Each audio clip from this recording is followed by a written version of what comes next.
morning. Good morning. It's my pleasure to be back here with you today, as always. And I say this every time I'm here, that this place just feels like home to me. I've been coming here for many years, as she explained. I actually began many years ago when Reverend Catherine Brooks was here and began speaking on Sundays. And I'm a licensed Unity teacher. I've been in Unity for a long time. And so it's always a blessing to be here. So my topic this morning is entitled Living Fully from Divine Abundance. And when Celeste called me and asked me to speak today, I thought, what am I going to speak about? This is the beginning of the year. We're into the new year. We're already in the end of January. But this is a new year. And what most people think about during the new year is things like prosperity, like, making things work. What are my goals? What is it that I need? How much more money do I need to make? All of that kind of stuff. We're aware of all of our responsibilities. And often, I don't know if this church had it, but I am a member of First Unity, so I went to First Unity Church and we had the burning bowl ceremony. Did you do that here? Yeah, okay. Most Unity churches do it, and so we, of course, went outside. And First Unity now meets at Eckerd College. They actually had to move from their building, and they needed an auditorium at Eckerd College. So we were outside, and of course we wrote down what we wanted to get rid of and put it in the fire. And that's a powerful statement when we do something active like that. And we really say, okay, I'm ready to let this go. And then, of course, we write down what we want, and some churches mail that to you, and then you get it in July, and you say, oh, gee, really? I put that down, did I do that? But it's a reminder, and it's a guidance for us. So here we are in the new year again. It happens every year, and we're here to look at what we want. And so a lot of that has to do with abundance. And there's a wonderful book that I found a couple of years ago, and it's called, the subtitle is How to Live Fully from Divine Abundance. But the main title is It's Not Your Money. And I thought, really? That's interesting. It feels like my money. I'm the one who has to write the checks for the, house payment or whatever we have to do. Tosha Silver is the author, and she's wonderful. And she talks about methods to turn over our needs and our money to spirit, to our higher power, because it's really not ours personally. And what gets us in trouble is thinking that it is, thinking that I have to make this happen, that I'm the source of what goes on in my life, instead of remembering that God is my source. And in Unity, we have always taught that God is our source. God is here, and we are connected to spirit. We don't believe in a far-off God. We believe that God is the presence that moves through our life and through our being. And so that's the connection. That's abundance. Now, part of what happens with abundance is, and moving toward prosperity, is often there's a letting go, isn't there? Like with the burning bowl ceremony, letting go of something that doesn't serve us anymore. That's what that ritual is about. So if we think about some of the things that, and I know you've already thought about some of the things that you let go of at the end of last year, or that you want to let go of now. I talked before when I was here about how I've been in the process of a lot of letting go in my life. My husband passed, sadly. It was the end of 24, so it was a year ago, the end of this. It was on December 20th, it was a year ago, this past December. So I have been in the process of, we were together 30 years, that was a long time. And we were married for 27 years, married at Unity, First Unity. And so I wasn't expecting, I wasn't ready. That wasn't part of my plan, He was older than I was. His father had lived to be 95. I thought, well, he'll outlive me, my husband, And so, but that's not what happened. And so often what happens is the plans that we have made and what we think needs to happen don't come out the same way. And so part of what happens, part of what we want to do to live fully from divine abundance is to be able to go through that process of letting go of whatever needs to happen. I talked before about how some of the things that happened to me, I had to sell the house that I was in because it was our house, and I really needed to sell it. There was mold in it, and it was things that needed to be done. It needed a new roof, and it was time for me to let that go. And I wasn't prepared to do that, and God, I'm not ready to do that. That was his job. He was good at things like that, but he wasn't there. So often we are moved into a process of letting go of things that no longer serve us, but we're going through that process. Anybody here had any difficult letting goes? Yeah, okay.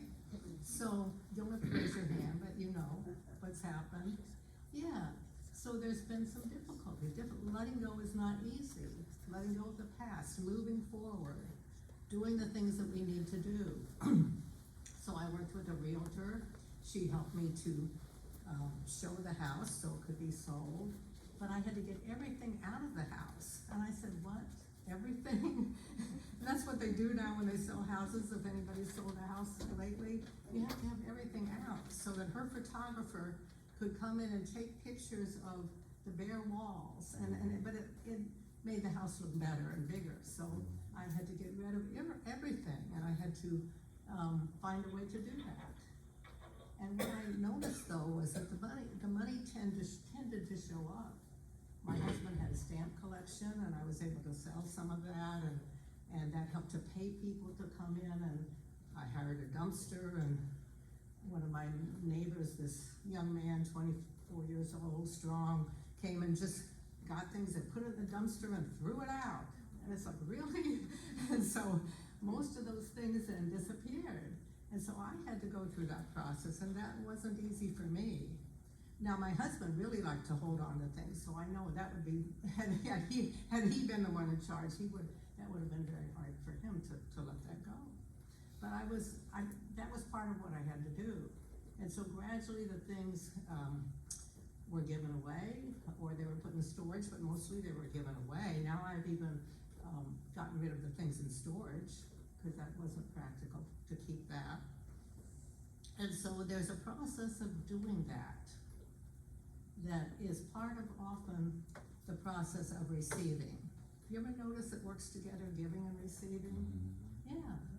That if I want to receive, I have to be willing to let go. And I have to be willing to give some things, maybe a portion of my income when I'm, giving a 10% or whatever we give.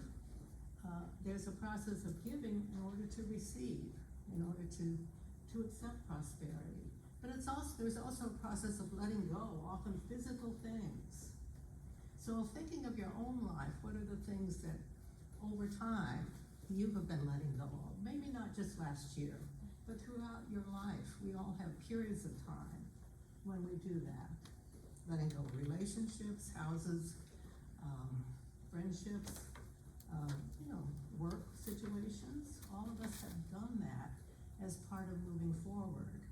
And if you think for a moment of how that's happened for you, you did a good job, because you're here, and you got through it. And somehow you let those things go. We all let go. We let go of being a child and being a young adult and going through high school and all of those things that we've done. So we want to give ourselves credit. It wasn't always easy, was it? But we did it. And so here we are. And so when I was thinking then about prosperity and what I wanted to say this morning, I was thinking about how that works for us. And the Bible teaches us that we are to be prosperous, really. And there are many psalms and many passages that have to do with prosperity. And the one that we think of the most, the one that most of us know about, is the 23rd Psalm. We all know that. The Lord is my shepherd, I shall not want. He maketh me to lie down in green pastures. He leadeth me beside still waters. That sounds really refreshing and cooling, still waters. He restoreth my soul. He leadeth me in the paths of righteousness for his name's sake. Yea, though I walk through the valley of the shadow of death. Now, if we think of some of the things that have been difficult for us, even if we've gone through a death, with my husband's passing, certainly that was a physical death, but that was a shadow. And knowing that life goes on and that he didn't really die, that was his body. And when someone passes that we love, they no longer are in the physical body. And sometimes there's a period of time, we've all been through that. Someone has passed, perhaps our parents, our grandparents, our siblings, and we have been through that, but it's a shadow, because it's not real. That person still survives and still is with us. I can feel my sister's presence a lot with me. And I asked her, because she passed a couple of years ago, and my husband too. Talked to my husband, and one time when I was here, I think I told the story about how when my husband passed, I knew he had a will leaving the house to me, but I couldn't find it anywhere. And I asked him when he was in the hospital before he passed, and he didn't know. He said, well, I'll look when I get home. Well, he didn't come home. And so I was in the study where my husband had his stamp collection, he had everything, and I said, okay, Ed, that's my husband, you have to help me find this well. Well, of course, my husband had already passed, and I said, okay, where is it? So I got still for a moment, and there were lots of filing cabinets, and they weren't labeled, because he had his own system, whatever it was. And I thought, well, where do I even look? Because I had already looked in the places I thought it was, and it wasn't there. I'd seen it, I knew he had a will, and so I looked around, and I was drawn to a particular filing cabinet. And excuse me if you've heard this story before, but I went to a particular filing cabinet, and I was really kind of drawn to open that. I opened the file or the drawer. And I saw this white envelope, and I noticed at the top of it said, last will and testament. And I went, thank you, honey. And because that was the will that I was looking for, so I was guided to see that. So we're all guided all of the time. We can ask for help. We can ask for, in this case, I asked for my husband's help, even though he wasn't physically present. And we can ask spirit for help. We ask our guides. We have spirit guides around us and angels that help us, but we need to ask them, and we forget. So part of that is the process of what we're doing, letting go of the past. And we go through that burning bowl service, and we go through all of those things to let go.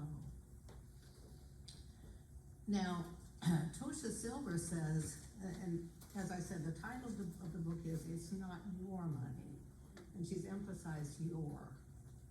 So, whose money is it? Well, it's really God's. And it's really moving through our lives because we're here to use it, and we're here to contribute to the world. And so we want to know that. And she has a wonderful prayer. And she recommends in the book that you repeat it to yourself if you're following her plan of how to use this. But I'm going to just read it to you, and I would like you to think of this as, if you want to close your eyes, that's fine, but I would like you to think of this as your process. And this is called the Full Abundance Change Me Prayer. And so the prayer says, Divine Beloved, allow me to give with complete ease and abundance, knowing that you are the unlimited source of all. So let's feel that for a moment, if you would. Just feeling that we are that God is the source of all. And we want to be an easy, open conduit. Allow me to give with complete ease and abundance, knowing that you are the unlimited source of all. Let me be an easy, open conduit for your prosperity. And let me trust that all my own needs are always met in amazing ways. So as we have our eyes closed now, if that's comfortable for you, seeing your own needs met in amazing ways. God has amazing ways. And that it's safe to give freely as my heart guides. So see yourself this morning being guided when it's time to give, or any time. And equally, let me feel wildly open to receiving. So as we give, we receive. It's happening all the time. You are giving to your own life and you're receiving. You are giving your work, you're giving your love, you're sharing, and you are receiving. May I know my own value, beauty, and worthiness without question. And so feeling that now, and that's a good time to have your eyes closed if they're not closed. Feeling your own value, beauty, and worthiness without question. Let me allow others the supreme pleasure of giving to me. And may I feel worthy to receive in every possible way. So see yourself receiving now. You're giving, but you're also receiving. Change me into one who can fully love, forgive, and accept myself. I love, forgive, and accept myself. So I may carry your light without restriction. Let everything that needs to go, go. Let everything that needs to come, come. I am utterly your own. You are me, I am you, we are one, and all is well. And her practice is, in the book, is to say that every day for about 8 weeks, long time, and really work on it. And so I was doing that when I first got the book, and it was powerful. It was to be thinking that way. And so you can open your eyes now if they're already open and not open. So I would like you to think about something. I know we've all done this because all of us, you go here to Unity, and I would like you to think of something where you really did visualize and perhaps pray for something, and something happened for you. And we've all done that. I know that many of you have. And my best example is many years ago, about 30 years ago, when I met my husband. And that particular night, I had an urge to go to a singles dance in Largo. I was single, I had been married before, and something told me, I had been to the singles dance once before, and something told me just to go there. It was a Friday night. And I thought, I don't want to go. I'm really not interested. I had some friends that had gone there before, and I had been there before, but I thought it was in Largo at a recreation center in Largo. And I thought, well, I don't want to go. I had just I forget where I was working then, but I had just finished work. It was a Friday evening, but something told me to get there, really strong. Now we want to listen when we get those strong urges, and I know that many of you do that, listening to Spirit as you are guided. And so I went ahead and got dressed and got there, and I thought, well, I'll be there late, but that's okay. I think it went from about 8 to 12, and I got there about 9 or something. And so I got in there, and it was a singles dance, so everyone was single. And so I got in there, and someone asked me to dance, and we danced, and I just kind of stood there and was listening to the music, and I thought, well, I can just enjoy the music and meet people, that's fine. And so a man came out of the crowd and asked me to dance. And I thought, well, he looks nice. And he was a good dancer, and we just connected. And we danced the whole evening. His name's Ed. And we just danced the whole evening and just hit it off and clicked. And then he asked me to go, we went to Denny's afterwards and had something to eat. And then he asked me out for the next weekend, so we started going out. But there was that strong connection.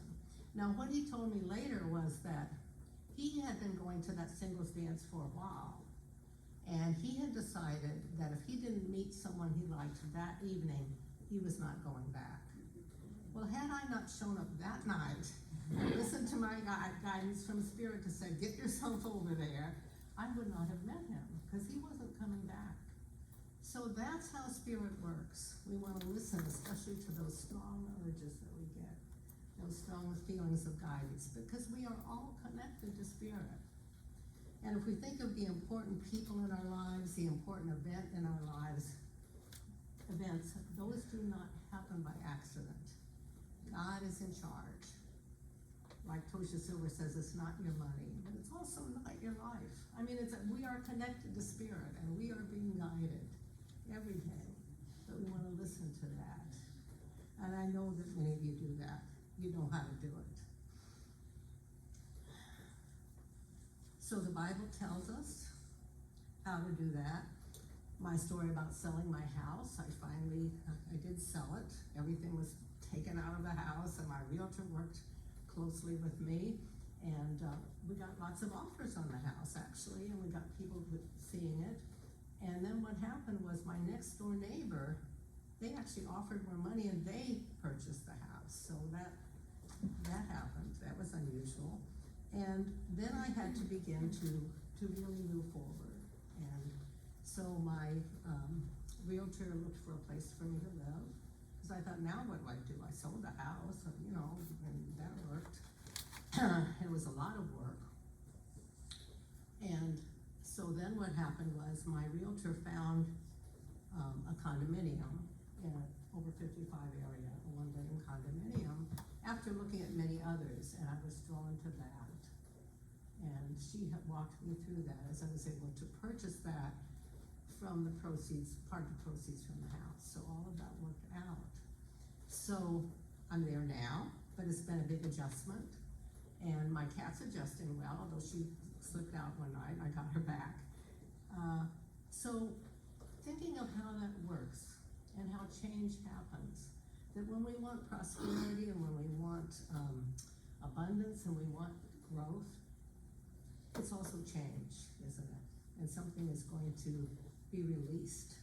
That's the idea of the burning bowl. And so, once again, I would like to read to you. There are so many good passages in the Bible about prosperity, but I would like to read Psalm 23. And if you would maybe close your eyes for a moment or just really focus on this and think of Spirit is speaking to you, that the 23rd Psalm was written for you. Being here this morning, sitting in this place, and being guided. And it says, the Lord is my shepherd, I shall not want. He maketh me to lie down in green pastures, and he leadeth me beside the still waters. He restoreth my soul. He leadeth me in the paths of righteousness for his name's sake. So all of these passages about being led, you are being led. Yea, though I walk through the valley of the shadow of death. Now there is no real death, so there's a shadow sometimes, but we walk through that. I will fear no evil, for thou art with me. Thy rod and thy staff, they comfort me. So imagine yourself then walking by still waters, walking by the shadow of death. The shadow doesn't have to be physical death, but any particular thing that's happened. Walking past that shadow and being comforted, being guided. And you are being guided and have been guided in this life. And it's happening now. Thou preparest a table before me in the presence of mine enemies.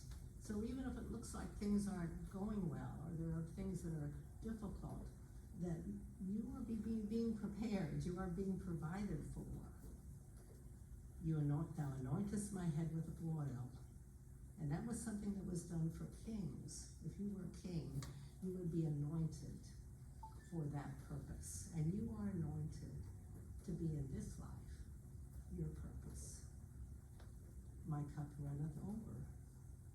Surely goodness and mercy shall follow me all the days of my life, and I will dwell in the house of the Lord forever. And now I would like us to close our eyes. I know we've already done the meditation, but so just closing your eyes, or keeping your eyes closed if they're already closed, and seeing yourself now moving forward in your life, doing whatever the next step is for you, allowing Spirit to show you that, knowing that Spirit is in charge, and silently saying, Father, I give my finances, my money, my concerns to you. You are my support. It's not my money, it's your money. And you are guiding me, and so we're asking for guidance and asking for direction. God's Spirit working with us this morning, guiding us, directing us, inspiring us, and supplying us. And so it is. Amen.